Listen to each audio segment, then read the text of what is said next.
And welcome to our webinar on investment strategies for 2021, organized by Majmudar and Partners. Just a brief introduction about the firm. Majmudar and Partners is a leading law firm in India. It is one of the oldest and most reputed firms in India. In total, we are close to 100 lawyers across 6 offices and serve clients nationally and internationally, with about 80% of our work being international. Almost 75% of our international work originates from the US, and hence it continues to be an important market for the firm.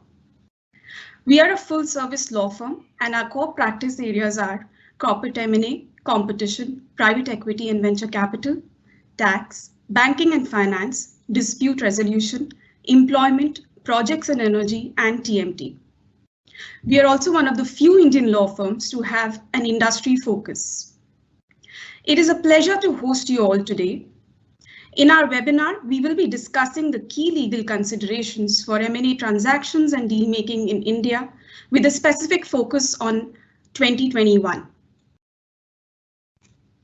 Introducing our speakers for the day. First up, we have Mr. Rukshad Dawar, partner and head of the M&A practice at Majmudar and Partners. Rukshad has over 20 years of experience in corporate M&A, competition and tax matters. He regularly advises his clients on complex domestic and cross-border mergers, acquisitions, corporate restructurings, joint ventures, private equity, and strategic investments. As a lawyer and chartered accountant, Rukshad also assists clients on tax matters, including treaty issues. Prior to Majmudar, Rukshad was with the Indian affiliate of Jones Day, a leading US law firm. We also have with us Mr. Ravi Raghavan, tax counsel at Majmudar and Partners. Ravi brings with him over 25 years of experience in corporate tax advisory work, business reorganizations, tax litigation services, and international tax issues. Before I hand over the floor to Rukshad, to start the discussions, I would like to inform the audience that our speakers will be glad to take up a few questions at the end of the presentation. You can send us your questions in the chat box available on this platform throughout the presentation. Over to you, Rukshad.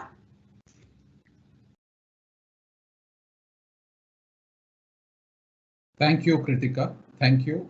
Thank you for the introduction, Kritika, and welcome everybody for this webinar. And essentially the theme and the focus of this webinar is to discuss on investment strategies for this year. We would take you through certain regulatory issues, regulatory nuances, as well as certain cultural issues that you need to keep in mind. Also, we will be discussing certain key statistics as well as a case study that we have formulated. And thereafter, my colleague Ravi will be taking the tax considerations in relation to investment strategies for this presentation. So I will start off with the presentation. So despite the pandemic, we have India as a country has seen a steady inflow of FDI over the past year. And in fact, the FDI inflow in 2020 has been higher than what it has been in the previous year. We have, as a country, seen a significant amount of investments and a steady uptick in FDI investments on a year-on-year basis ever since India has opened up its norms and allowed foreign participation in India. And more especially since 2013 onwards, we've seen a huge spate of FDI investments coming into India across a smattering of sectors. In India, I mean, certain destinations and certain cities continue to be favorite spots for investors to do business in India. So where I was is that FDI is attracted and investors are investing in Maharashtra, Karnataka, Gujarat. Those are the top 3 states attracting FDI. However, we have seen recent investments in the automotive industry going into, people are going into Chennai as well. And a lot of the tech investments are happening out of Hyderabad as well, besides these three states. So the computer, software and hardware sector, the services sector continue to attract a higher FDI. But we've seen also the pharma, healthcare, life sciences space, as well as industrials and manufacturing attract a lot of FDI over the past couple of years. Also, the outsourcing story and the captive units in India and investment of foreign entities into having captives in India continues to be an evergreen story in India. The top investing country undoubtedly is the United States of America, and it continues to invest a lot of monies into India. And those monies are coming directly from the US, as well as investments are routed through intermediate jurisdictions. We used to see a lot of favor towards Mauritius and Singapore being used as intermediate jurisdictions for routing investments into India. However, of late, we have been seeing a lot of investments happening through the Netherlands, which offers a very good tax advantage as well. Next slide, please. So this is in this slide, I would like to really discuss Press Note 3 of 2020, which has been introduced in April of 2020, which really, foreign investors need to keep in mind whilst investing in India. Essentially, this press note talks about a requirement of a prior approval from the government of India for any sector, for any investment, if that investment is coming from any land bordering country of India. So essentially, because of the geopolitical tensions with China that India has and had earlier, this press note was introduced. And although it does seem to target and does target investments from China, but also investments from Hong Kong and Taiwan also would require prior approval from the Indian government prior to investing. Now, it's not only fresh and new investments that would be covered and which would require sanction from the government of India, but also further capitalization of existing investments, even if the earlier investment was under the automatic route, but now if the investment is, there's going to be a further capitalization, that would also need to pass muster of the Indian government and would require prior approval. What this press note has now entailed is that even multi-jurisdictional transactions would require prior approval if any of the investors are from these land bordering countries. The worrisome part about this press note is that there is no de minimis threshold or no criteria which has been specified by the government, and it continues to be so. So as a result of which, there is a lot of calculated decisions that need to be taken whilst really advising clients who are investing from these land bordering countries. So there has been a significant ambiguity, as a result of which, investments have from these land bordering countries have dipped in the previous year with the introduction of this press note. So it is hopeful that in the coming months, the government would throw some light on some threshold requirements or approve certain transactions which have been with the government for the past couple of months to enable people to get clarity as to how to move around this this issue about Press Note 3 of 2020.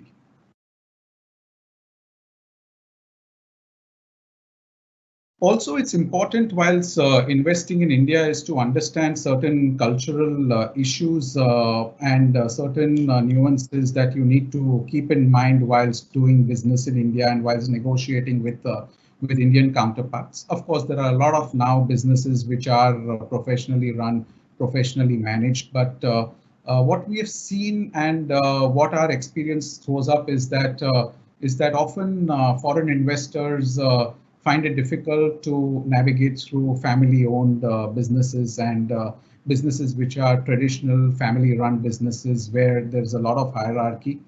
So a key point that needs to be kept in mind is that more often than not, where we've seen that although there is a professional setup and management in these companies, but we've seen in a lot many instances that ultimately the decision making is controlled by the family and the family office.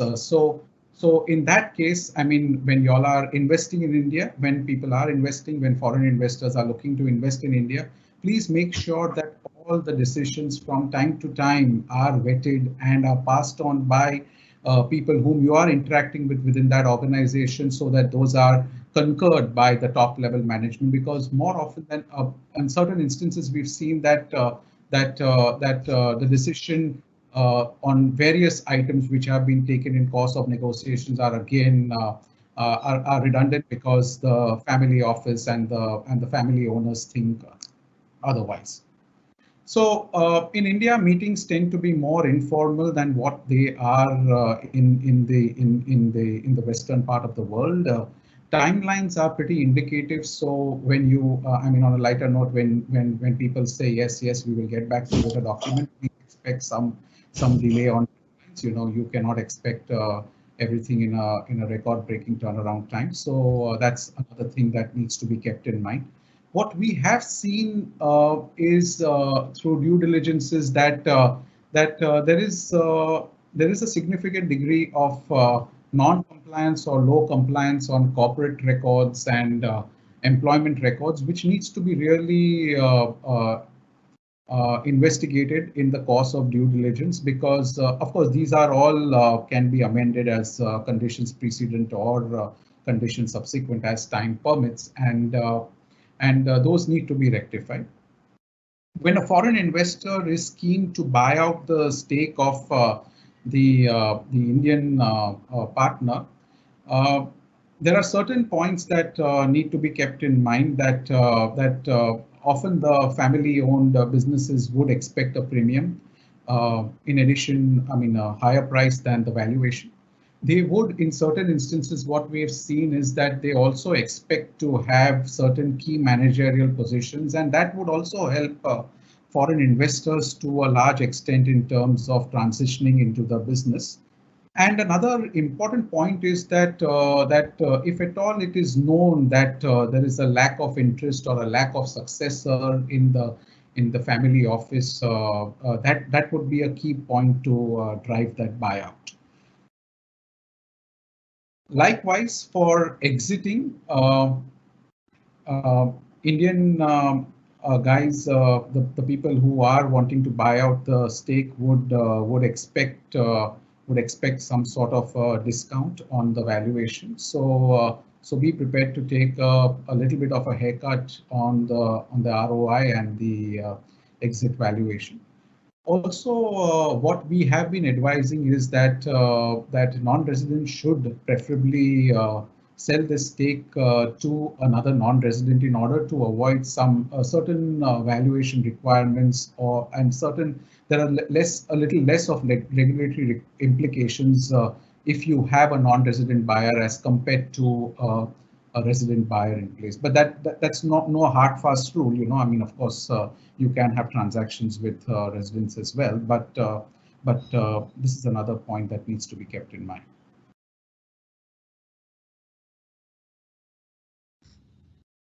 So certain investment strategies that are regularly adopted by investors in India are either by way of doing investments by way of asset purchases or slump sales or a share purchase. Essentially, asset purchase means cherry picking assets and liabilities as are desired by the investor. Slump sale is an India-specific concept which really talks about a movement or a transfer of an undertaking or a business on a continuous basis, on a slump sale basis, and on a lump sum consideration without individual values being assigned to different components of the business. Now, for stamp duty purposes, that's a duty that we have to pay on different elements of the transfer of the business.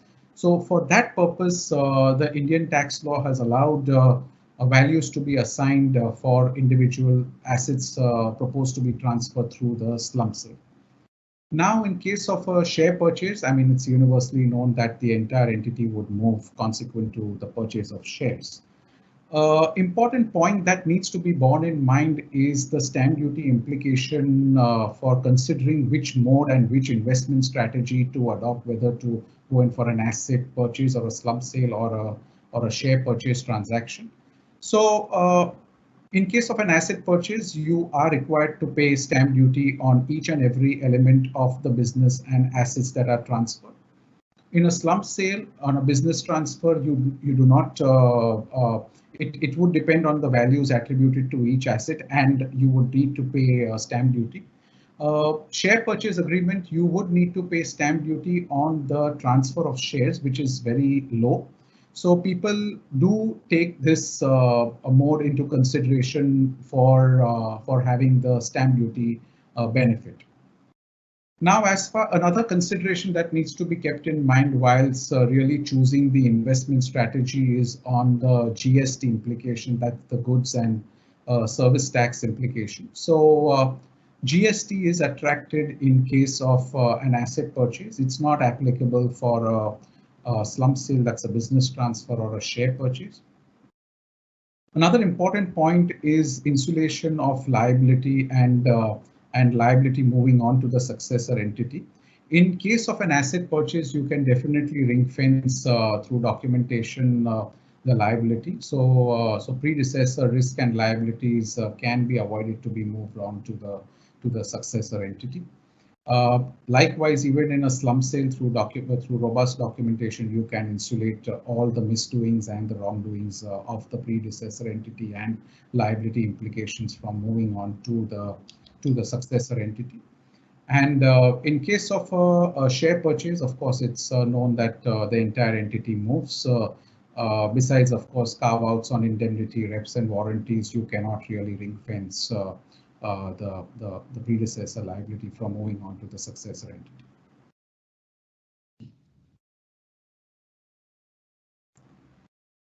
So certain key investment considerations that need to be kept in mind whilst doing business in India is that there has been a rule that has been on the rule book and in the FDI policy since the past couple of years, which is called the 1825 rule, which essentially limits the indemnities that can be forthcoming to the investor, as well as deferment of purchase consideration by the foreign investor. So what this rule talks about is that when there is a transaction between a resident and a non-resident, the indemnity is capped to 25% of the purchase consideration, and it cannot exceed beyond 18 months. And even the deferment of consideration cannot exceed 25% of the total purchase price, and it cannot be deferred for more than 18 months. We have, of course, in the next slide, I will be discussing certain workarounds on this rule.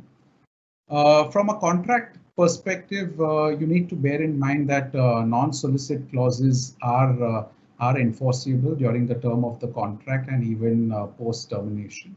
On the flip side, non-compete clauses are enforceable only during the term of the contract, and they are not enforceable post-termination. So that needs to be kept in mind. Of course, non-compete clauses can be enforced through an employment arrangement also during the term of the contract. Confidentiality provisions, although India has not got a law specifically on safeguarding confidentiality of information, Indian courts have consistently upheld and granted injunctions to protect the confidentiality of information, and that has comforted foreign investors to a large extent whilst doing business in India. Also, another important point that needs to be kept in mind is about damages. So when you are seeking damages by way of indemnity or contractually, you need to keep in mind that only actual and proven damages are awarded by courts. Consequential damages are not awarded. Liquidated damages are also awarded by courts, provided it's in the contract. You can also limit liability and have a limitation on liability clauses in the contract.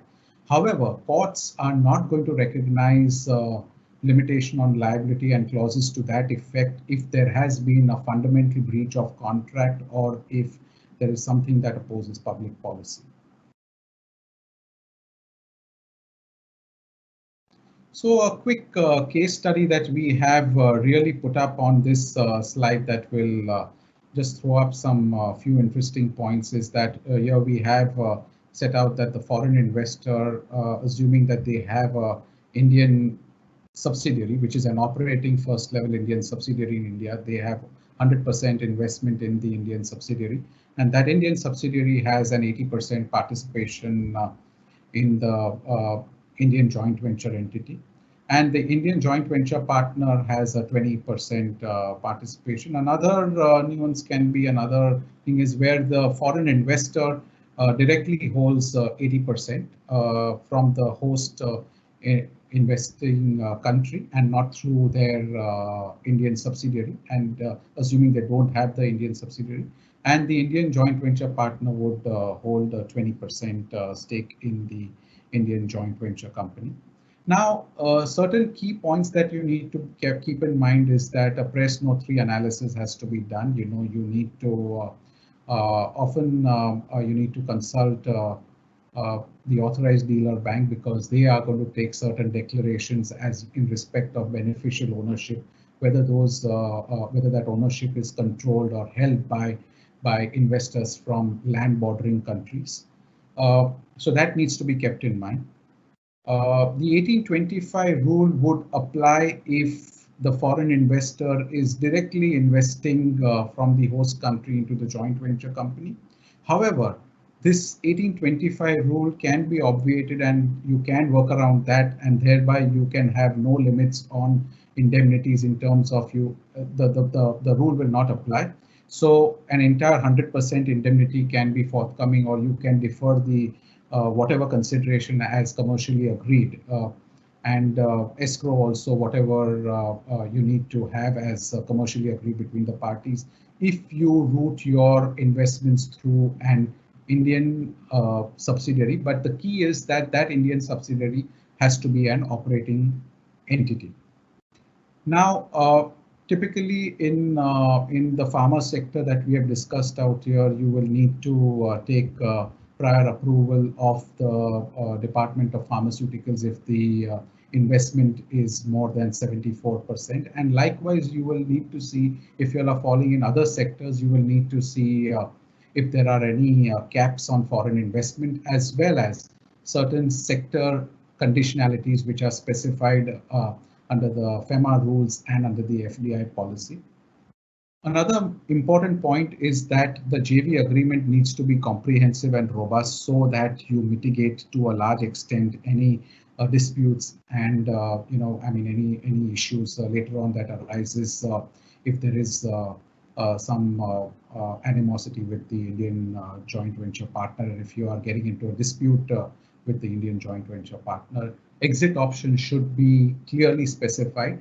And also another important point that I want to touch upon is on the control aspect. So in certain sectors where foreign investment is capped to a particular extent, like say in insurance, like at 49%, you cannot give disproportionate rights to the foreign investor in excess of that what you are providing to the Indian investor. So in certain instances, like earlier in the Jet Etihad matter, we have seen the Foreign Investment Promotion Board really scrutinizing agreements and striking off certain clauses which granted foreign investors certain rights which were not available to even Indian investors, despite the foreign investor holding a minority investment in the entity.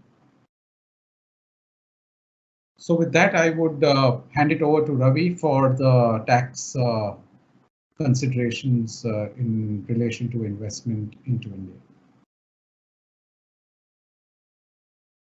Well, thank you very much, Rukshad. Very useful comments. And thank you to all the participants. Thank you for your time. We deeply appreciate that. I'll take you through a few tax considerations in India. The first is that, in the last couple of years, we have seen the corporate tax being reduced in a phased manner. It still remains 30, but it has been reduced by bringing it down to 27, 25, 22, and then now to 15. So manufacturing companies that are incorporated after October 1, 2019 will be taxed at 15%. And companies that are in the manufacturing sector or in the services sector or any other sector other than manufacturing can still opt for a 22% reduced rate of tax. But this reduction in corporate tax rate comes with certain conditions attached to it. What the tax law says is that if you want 15% or 22%, then you cannot claim certain deductions or incentives that are otherwise available to a company that is being taxed at the rate of 30%. What are these deductions? The first one is the export benefit deduction. Second, investment allowance deduction, accelerated depreciation. If you set up certain companies in certain backward areas or identified areas by the government, then any investments that you make in plant and machinery will not be allowed as a deduction. And any carry forward of loss in relation to such deductions will also not be available. So apparently the 15% and the 20% looks very good on fine print, but the devil lies in the detail. Limited liability partnerships, on the other hand, are taxed at 31%, or it may go up to 34.94%. That includes surcharge and education cess.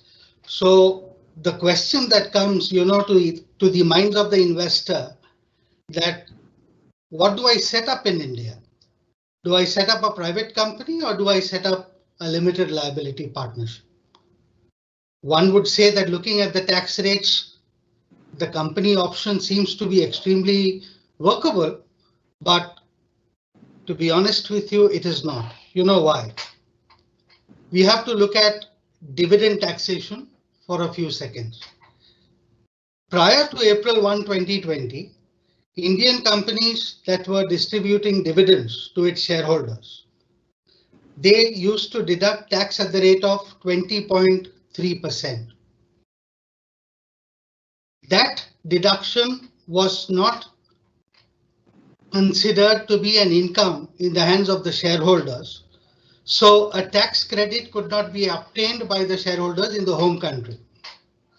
So effectively, you had a tax rate of 30% for Indian company plus a 20% dividend distribution tax, which made the return on investments, the tax amount went up to 50%.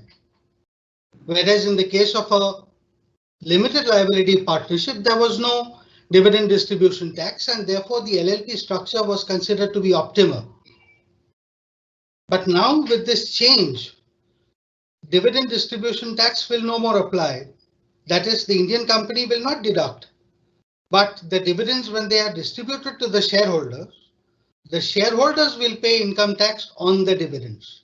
The Indian company will withhold a 20% tax prior to paying the dividends, of course. But under the India-US treaty, to take as an example, the dividend rate is 15%.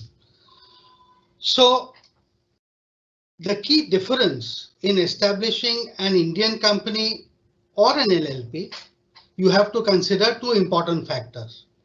One, whether I can forego the specified deductions. And two, can I claim a tax credit in the US of the 15% that has been deducted in India? Article 24 of major treaties provides for a tax credit facility, but the problem is that it says that this is subject to the domestic law of the foreign country. So therefore, in our view, the recommendation would be we need to sit down with our financial advisors. We need to check if we are going to get a tax credit of the dividend tax in India and if we can forego the deductions. So assume that you're able to forego the deductions and you don't get a tax credit in the US. That means, although you're having a 25% tax rate, what I mentioned 22 is actually 25.17 because you have to add 10% surcharge and 4% education cess, which makes the 22% 25.17. So net 25.17 plus 15%, you have a 40% leakage. Whereas in the case of an LLP, you don't have that. So would you opt for 40% or would you opt for 30%? The net result would be, to do a comparative analysis and then decide on what type of structure you would want to choose for your operations in India. Now coming to the aspects of asset purchase, slump sale or share purchase. Different types of acquisition structures. But, very importantly, what we do in our firm to give complete importance to the tax due diligence report that we request them to provide us. We need to understand what is the tax position of the target company. Does it have carry forward losses? Are there any issues of tax litigation? Is there non-compliance under goods and service tax? Is there a non-compliance under service tax? Are there any issues from customs duty, excise duty perspective? Have withholding tax been correctly withheld and deposited? And, non-withholding on payments made to non-residents, to name a few of these issues which we have seen in due diligence report. Now this adds to my cost. So whether I should go for a share acquisition will depend on my risk appetite of, looking at all these issues. Why should I go for a share acquisition? I would rather do a business transfer. Now assume hypothetically that there is no issue and everything has been agreed with the buyer and the seller and they want to do a share acquisition. Well and good. Certain very important points need to be kept in mind. Who are the parties to the transaction? Non-resident versus non-resident, non-resident versus resident, or whether it is a resident versus resident transaction. Because the tax implications are going to be different for each of the transaction between the concerned parties. Whether this is a listed company, whether this is a private company, and whether I'm going to have a tax withholding obligation, whether I need to do a valuation, whether there is a carry forward of loss if my shareholding exceeds 51%. So the answer to all of this is that there could be a capital gains tax implication in the hands of the seller. It could be long-term capital gains or short-term capital gains. Long-term means listed shares. Long-term means you should hold it at least for 12 months.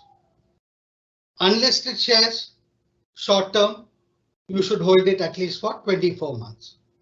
So in most of the deals that we have seen, I think the shares are going to be held for more than 12 months in the case of listed and more than 24 months in the case of unlisted. So you will have a long-term capital gains tax. It could be 10% or 20%. You have a mechanism of calculating capital gains tax based on the cost inflation index. If you opt for 20%, you get that option of cost inflation index mechanism, which is a process of, enhancing your cost acquisition price. Whereas if you opt for 10%, you don't get that cost inflation. The seller is subject to capital gains tax, but under the tax law, the obligation is cast on the buyer to withhold. And that is where the problem lies. On what should I withhold? Should I withhold it under the tax law, or should I look at the tax treaty? What if I'm coming from Mauritius? What if I'm coming from Singapore? Or what if I'm coming from a non-treaty country? If you're coming from a non-treaty country, then obviously the 10% or 20% will apply. But if you're coming through a country like Mauritius or Singapore, then one can look at the treaty and identify you are eligible for a reduced rate of tax withholding. So the important factor here is, please do a valuation. The seller has to do a valuation on the shares that he's selling, and it should be at the fair market value determined as per the net asset value method prescribed under the rules. Similarly, for the buyer, the tax law says that if a buyer is going to receive shares, mind you, it doesn't talk about whether the shares are going to be transferred or whether the share is just an issuance. It talks about receipt of shares which is less than the fair market value. Then the difference between the fair market value and the consideration that you have received will be taxed as income from other sources at the rate of 40%. So the catch is that please do a valuation and please do the tax withholding. And importantly, for the tax withholding, you need certain registrations. You need a permanent account number. You need a tax deduction account number. And assume that I'm going to close my deal somewhere in the month of, say, April 30th. Then I think we are already late. We should have started this process 2 months ago, because the PAN permanent account number registration requires you to provide apostille documents. It has to be attested by the Indian Embassy, and all this takes time. So if you're going to think about all these registrations at the last moment, it becomes very difficult for the closing to happen within that timeline. So this was about share acquisition. So give me a second. Now, assume that I don't want to do a share purchase because I'm a little doubtful about the tax legacy that are there. What is my other option? My other option would be a slump sale. What is a slump sale? A slump sale is a term recognized under tax law, wherein all your assets and liabilities are bundled together. You don't assign individual values to those assets. And let's say that you have done a net worth calculation for a slump sale, which you're supposed to do. A chartered accountant has to provide a valuation, total assets minus liabilities. This is my net worth consideration. And that is what the seller is going to seek from the buyer. And if the seller has held those assets for more than 36 months, then it will be taxed at the rate of 20%. And even in this case, in a slump sale, what happens is the tax losses which you have, it doesn't get transferred to the buyer. In a slump sale, as Ruksat pointed out, that what you cannot do in a share acquisition, you could do in a slump sale in respect of, carving out certain liabilities, carving out certain assets, and consider doing a slump sale, which is beneficial for the seller.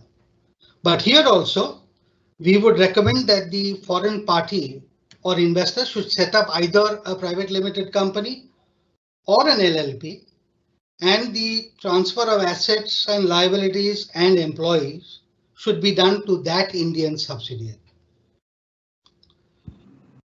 The last one would be, of course, an asset purchase where you cherry pick individual assets. These are the assets I want. And in most of the M&A deals that I have seen in India, it's an asset purchase is seldom done, but it's not that it's not done. Whereas in the US, it's always structured as an asset purchase agreement. So in India, if you do an asset purchase transaction, then there will be a tax liability. The tax liability, depends on whether they are depreciable assets or non-depreciable assets. By depreciable assets, I mean, when you have a depreciation table, at the end of each year, you have a written down value. So if the sales consideration is exceeding my written down value, then the excess will be taxed at whatever rates applicable to those assets and holding period. And if it is less, then whatever is balance would be available for depreciation going forward. So these are the three types of, acquisition structure that we are generally seeing, but you have a tax implication in all these three kinds of situations. If you want to do a new tax neutral transaction, you can consider a merger or a demerger, but that process will be court driven. And it typically takes about at least 9 to 10 months. And given the pandemic, unfortunately, and the backlog of cases, I think it could even go to about 12 to 13 months if you make an application today. So most of the foreign investors to whom we have spoken to are wary about the timelines in respect of going to the court for a approved merger. But that's an option if you want to keep in mind for complete tax neutrality in the hands of the shareholders as well as the company. Moving on, India had wonderful tax treaties with Mauritius and Singapore for the last 20-25 years. And in 2016, the tax treaty was changed. The tax treaty was changed with Mauritius because Mauritius gave you complete capital gains tax exemption. You don't pay taxes in India, you don't pay taxes in Mauritius. The money which goes back from Mauritius to US is also tax exempt. So it was a win-win situation, for majority of the investors. But now things have changed, but there is a promise that any investments that have been made prior to April 1, 2017, that is, if a Mauritius company has acquired certain shares prior to 2017, then those shares are going to be grandfathered. So there won't be any tax on that. But any investments after April 1, 2019 will be subject to the normal rates, which means that you could have a 10%, 20% on long term, you could have 15% on short term, and if it is off market, it could be 20, 30 or 40% depending on the residential status of the parties involved.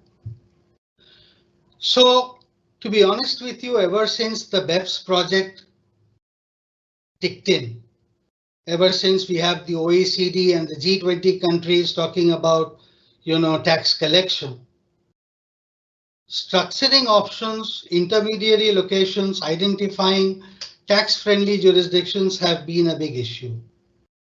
In the sense that, it's not looked at ethically because people are nowadays talking about even moral tax and not taxes that are levied as per the tax rules.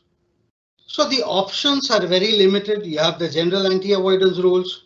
So what we recommend is that depending on the quantum of investments that you're wanting to make, depending on the amount of expenditure that you are ready to expend to keep a structure commercially viable and creating commercial substance, you need to take a considered opinion on whether that's worth it or whether should I directly invest from the home country from where I'm coming.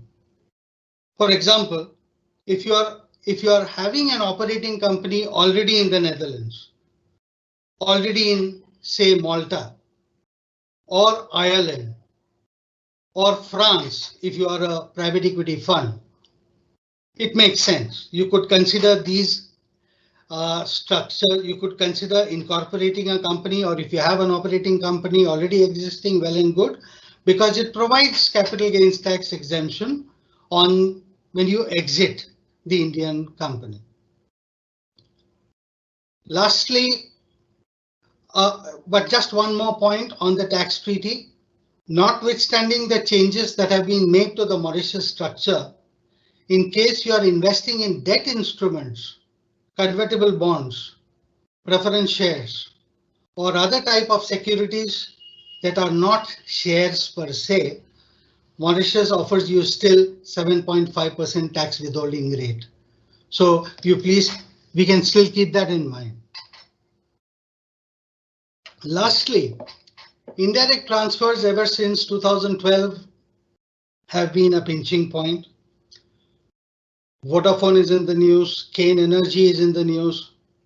So to explain it very briefly, what it means is that when you are doing a share acquisition, that is, there is a share acquisition happening between two non-residents outside India. But one of the non-resident has a subsidiary in India. All the assets of the Indian subsidiary is getting transferred. Nothing moves in India, everything moves abroad. That is where the indirect tax provisions, get triggered. So, of course, there are two carve-outs in this. One is that if the total assets of the Indian company are less than 10 crore, and if the foreign company's assets represents less than 50% of all the assets that it owns outside India, then the substantial condition criteria does not get triggered and the indirect transfer provision do not get triggered. For these, there are detailed valuations which run to about 20 pages that have been issued by the Central Board of Direct Taxes. You need to have a valuation at the India level. You need to have a valuation at the US level or any other country level. Then you need to have a comparison of both and then identify whether it meets the 50% threshold value or the 10 crore value, and then decide what my position is. So even under an indirect transfer, the tax due diligence becomes very important. If it throws up that the Indian company is having issues, legal tax legacy issues, then you should go for a tax insurance, you should go for tax indemnity, or otherwise, things may become quite litigative at the end of 2 or 3 years. So with this, I complete my tax considerations. Thank you.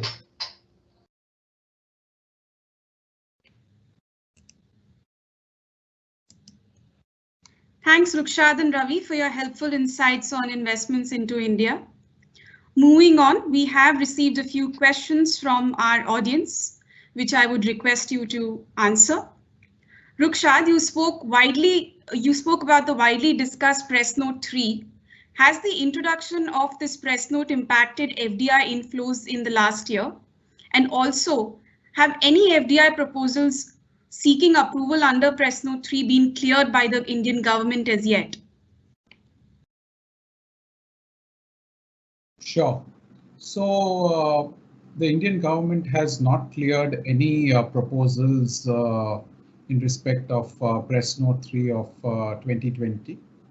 And to answer the first part of the question, I mean, there has been a dip in terms of investments from China as well as Hong Kong and Taiwan, what we used to see it being forthcoming. So those have dipped by virtue of this new press note coming into being. However, we have heard that the government is now going to take up proposals involving Press Note 3. And as I mentioned in the course of my presentation, that once the government takes up these proposals and once they grant approvals or they do not grant, and they specify reasons for not granting these approvals, we will know the government's mindset in respect of dealing with these with this Press Note 3 of 2020, and that will provide some clarity on the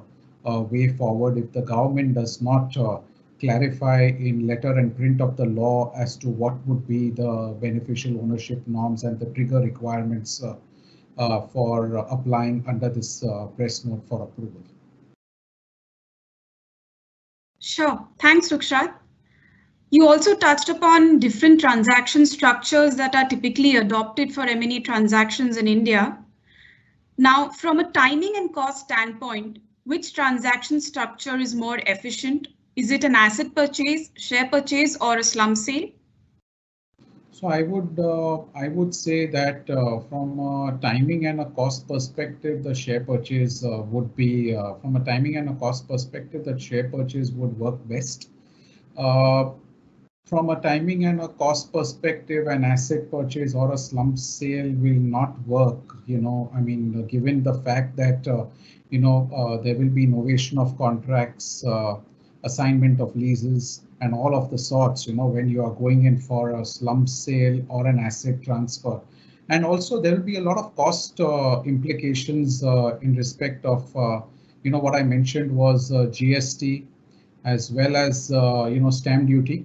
Those are certain cost implications that would weigh in on a share, on a slump sale or a business transfer, and on an asset transfer as compared to a share purchase. So from a timing and a cost perspective, a share purchase would work the best.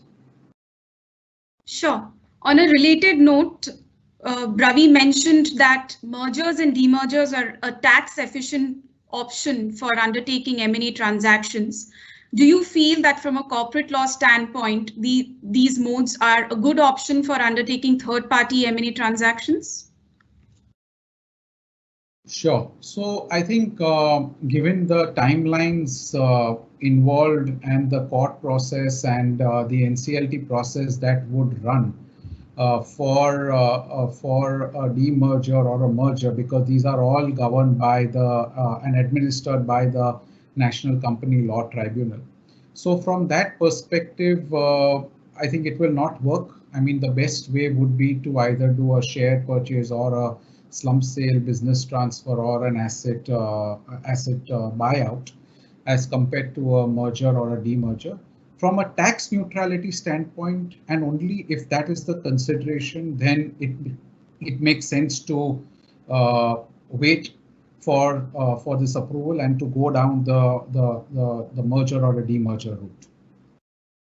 And of course, even if we go down the merger or a demerger route, I think there are very stringent conditions that need to be complied with and that need to be fulfilled if you are going in on that route. So you really need to be very mindful about ticking all the boxes appropriately, so that you file the scheme, you go ahead with the NCLT, and finally you don't get the tax neutrality or the tax break by the tax authorities. So you need to be very careful, and you need to be really very sure that you are going to tick all the tax boxes and fulfill all the tax requirements to get a tax neutrality status in case of a merger or a demerger. Sure, thanks, Rukshat. Ravi, a question for you on the India-Mauritius Treaty. What would be the Indian tax implications if a Mauritius entity has acquired shares of an Indian company prior to April 1st, 2017, and those shares are being sold in 2021? Well, the answer is that a promise had been made by the finance minister that investments made prior to April 1, 2017 will not be taxed in India. The tax treaty will be, will be regarded. But as we all know, tax deficit, tax collections, as well as the aggressive nature of the Indian tax authorities, such promises can be broken as long as the Mauritius company is able to, prove that I am not a shell company. I have expenditure worth more than 27 lakhs in the previous years for each year of my existence in Mauritius. I have a bank account. I am filing my tax return. I am having a bank account through which the money flows. I have directors in Mauritius who are taking decisions. It's not that a US or a German guy is taking the call in Mauritius, is just acting as if it's a conduit. So to answer that question, the answer is that if you have your documents, if you can prove it, you can still expect litigation at the lower levels of tax authorities. You can expect some amount of relief at the tribunal level. So there will be considerable litigation because, you know, people are not, the tax authorities are not going to give it to you on a platter that this is grandfathered and everything is good to go. We know what's happening in Kane. We know what's happening in Vodafone. I don't know what's going to happen in Sanofi. I don't know what's going to happen in Cadbury. So all these are still pending, and you know, the answer is be ready for litigation. But if you look at the fine print, it should not be taxable, but that's not the way it works. Sure, thanks, Ravi. Another question for you on the slump sale. Can I do a slump exchange instead of a slump sale and still claim the tax exemption? I think that's a very good query, but that's what majority of the people have been, you know, thinking about in the last 2 or 3 years. And tribunals and one Delhi High Court have even, you know, approved. So that question is really an intelligent question, and the courts have held that yes, if there is no sale, in the case of an exchange, there is no sale. So therefore, it should not be considered as a slump sale. And therefore, because it's not a slump sale, there is no tax. But to be honest with you, I always thought when we internally discussed within the partners, even in our firm, we thought that that was a very aggressive position to take. Because if you look at the definition of the term sale under Section 247 of the Income Tax Act, it includes an exchange. So even if you do an exchange, it was always a sale. So while people were taking that aggressive stance, and probably they were, you know, getting away with it till the tribunal level, the law has changed effective February 1, 2021. So what the proposals were in the Finance Bill 2021 was that even an exchange will be considered to be a sale and will be in accordance with the definition of the term sale under 247. So a slump sale will include a slump exchange. So to answer the question, you cannot do a slump sale pursuant to April 1, 2021. It will be a taxable event at the rate of 20%. Sure, thanks, Ravi. With this, today's session has come to a close. We do have a few more questions from our audience, and our team will reach out to you to discuss the unanswered questions. We hope that you've enjoyed the presentation today, and we look forward to hosting you again soon. I would also like to thank our speakers, Rukshad and Ravi, for their time, and I'm sure that they'll be happy to respond to your further questions if you have any.